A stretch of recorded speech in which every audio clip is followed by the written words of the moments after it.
سپہر کے 3 بجے ہیں۔ السلام علیکم، یہ ریڈیو پاکستان ہے۔ عرفانہ شاہین سے خبریں سنیے۔ اہم خبروں کا خلاصہ۔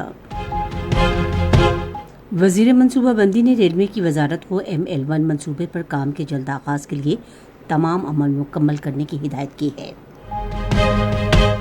وفاقی حکومت نے نشے کے عادی افراد کے اعداد و شمار جمع کرنے کے لیے قومی منشیات سروے کی اصولی منظوری دے دی ہے۔ پاکستان اسٹاک ایکسچینج میں آج کاروبار کے دوران تیزی کا رجحان رہا اور 100 انڈیکس میں 700 سے زیادہ پوائنٹس کا اضافہ دیکھا گیا۔ قدرتی آفات سے نمٹنے کے قومی ادارے نے ملک بھر میں قدرتی آفات سے نمٹنے کے لیے استعداد کار بڑھانے کے لیے واٹس ایپ چینل تیار پاکستان کا اجرا کیا ہے۔ اقوام متحدہ میں پاکستان نے پائیدار ترقیاتی اہداف کے حصول کے لیے کوششیں تیز کرنے کے عزم کا اظہار کیا ہے۔ اور سعودی ولی عہد شہزادہ نے ایران اور فرانس کے صدور کے ساتھ ٹیلی فون پر گفتگو میں غزہ کی تازہ ترین صورتحال پر تبادلہ خیال کیا۔ خبریں تفصیل کے ساتھ۔ وزیر منصوبہ بندی اور ترقی کے وزیر احسن اقبال نے کہا ہے کہ ML1 کو بہتر بنانے کا منصوبہ مرحلہ وار مکمل کیا جائے گا۔ آج اسلام آباد میں سی پیک کے حوالے سے ایک اجلاس کی صدارت کرتے ہوئے انہوں نے کہا کہ پاکستان اور چین نے ML1 منصوبے پر کام کے لیے جلد آغاز کے لیے معاہدہ کیا ہے۔ وزیر نے ریلوے کی وزارت کو کہا کہ منصوبے کے جلد از جلد آغاز کے لیے تمام دستاویزی اور ضروری اقدامات مکمل کیے جائیں۔ احسن اقبال نے کہا کہ فریقین ML1 منصوبے کے لیے مشترکہ مالیاتی کمیٹی کے اجلاس جلد بلانے پر بھی متفق ہو گئے ہیں۔ ادھر آج اسلام آباد میں ڈیجیٹل مردم شماری کے نتائج پر مبنی رپورٹ کا اجرا کرتے ہوئے وزیر منصوبہ بندی نے کہا کہ ٹیکنالوجی کے ذریعے ملک کی پہلی ڈیجیٹل مردم شماری میں شفافیت یقینی بنائی گئی تھی۔ انہوں نے کہا کہ مختلف اداروں کے اشتراک نے مردم شماری کا عمل خوش اسلوبی سے کرنے میں سہولت فراہم کی۔ انہوں نے مزید کہا کہ نادرا نے رائے شماری کے لیے سافٹ ویئر تیار کرنے میں مہارت فراہم کی۔ وزیر قانون اور انصاف اعظم نذیر تارڑ نے کہا ہے کہ آئین ایڈ ہاک ججوں کے تقرر کی اجازت دیتا ہے۔ آج اپنے ایک بیان میں انہوں نے کہا کہ ایڈ ہاک ججوں کا تقرر ہونا چاہیے۔ وزیر قانون نے چیف جسٹس پاکستان قاضی فائز عیسی کی مدت میں توسیع کی اطلاعات کی تردید کی۔ وزیر اعلیٰ پنجاب مریم نواز نے یوم عاشور پر بہترین سیکیورٹی انتظامات پر اطمینان کا اظہار کیا ہے۔ آج ایک بیان میں انہوں نے صوبائی وزراء کو امن و امان کے متعلق کابینہ کمیٹی، چیف سیکرٹری اور انسپکٹر جنرل پولیس کی مثالی کوششوں کو سراہا۔ وزیر داخلہ محسن نقوی نے قومی منشیات سروے کی اصولی منظوری دے دی ہے۔ انہوں نے اسلام آباد میں قومی منشیات سروے کمیٹی کے اجلاس کی صدارت کرتے ہوئے سروے سے متعلق امور کو 15 دن کے اندر حتمی شکل دینے کی ہدایت کی۔ اس مشق کے تحت منشیات استعمال کرنے والے افراد کے اعداد و شمار اکٹھے کیے جائیں گے۔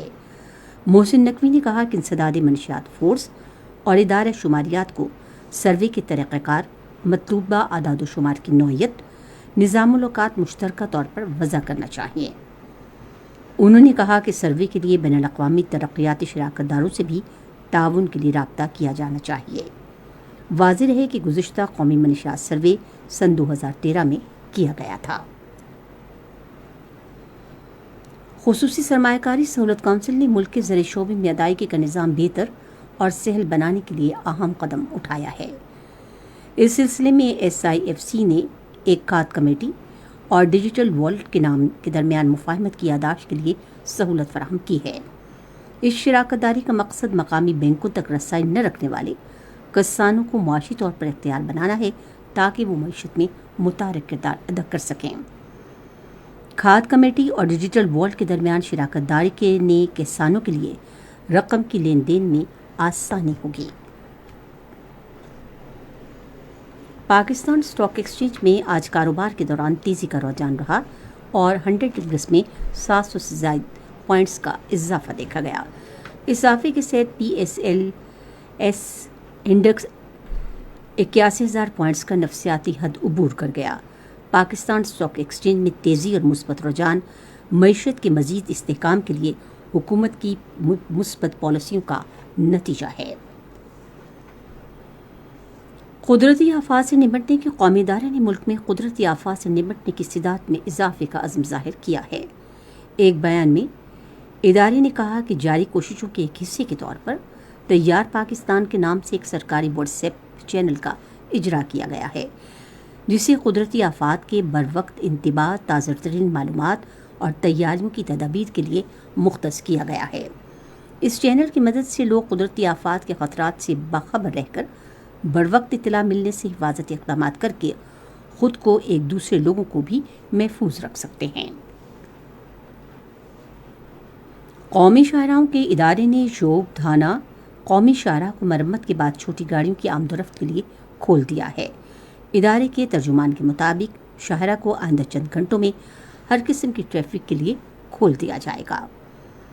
گزشتہ شب شدید بارشوں کے باعث قومی شاہراہ کا ایک حصہ متاثر ہوا تھا۔ پاک فوج قبائلی اضلاع کے نوجوانوں کو قومی دھارے میں لانے کے لیے کوششیں جاری رکھے گی۔ شمالی وزیرستان کے نوجوانوں کو فوج میں کمیشن کے لیے پاک فوج کی طرف سے ISSP کیڈر کا اہتمام کیا گیا۔ 14 امیدواروں نے تربیت میں حصہ لیا۔ امیدواروں کو فائنل انٹرویو کی تیاری سمیت ISSB کے تمام ٹیسٹوں کی تیاری کرائی گئی۔ یہ خبریں آپ ریڈیو پاکستان سے سن رہے ہیں۔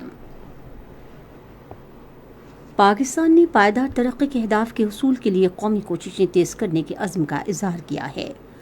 نیو یارک میں اعلیٰ سطح کے سیاسی فورم کے عام مباحثے میں اقوام متحدہ میں پاکستان کے مستقل قائم مقام نمائندے ایمبیسڈر عثمان جدون نے کہا کہ ہم نے پائیدار ترقی کے اہداف پر عمل درآمد میں پیش رفت کی ہے، تاہم دیگر ترقی پذیر ممالک کی طرح پاکستان کو بھی 2030 تک پائیدار ترقی کے اہداف کے حصول میں کئی مسائل درپیش ہیں۔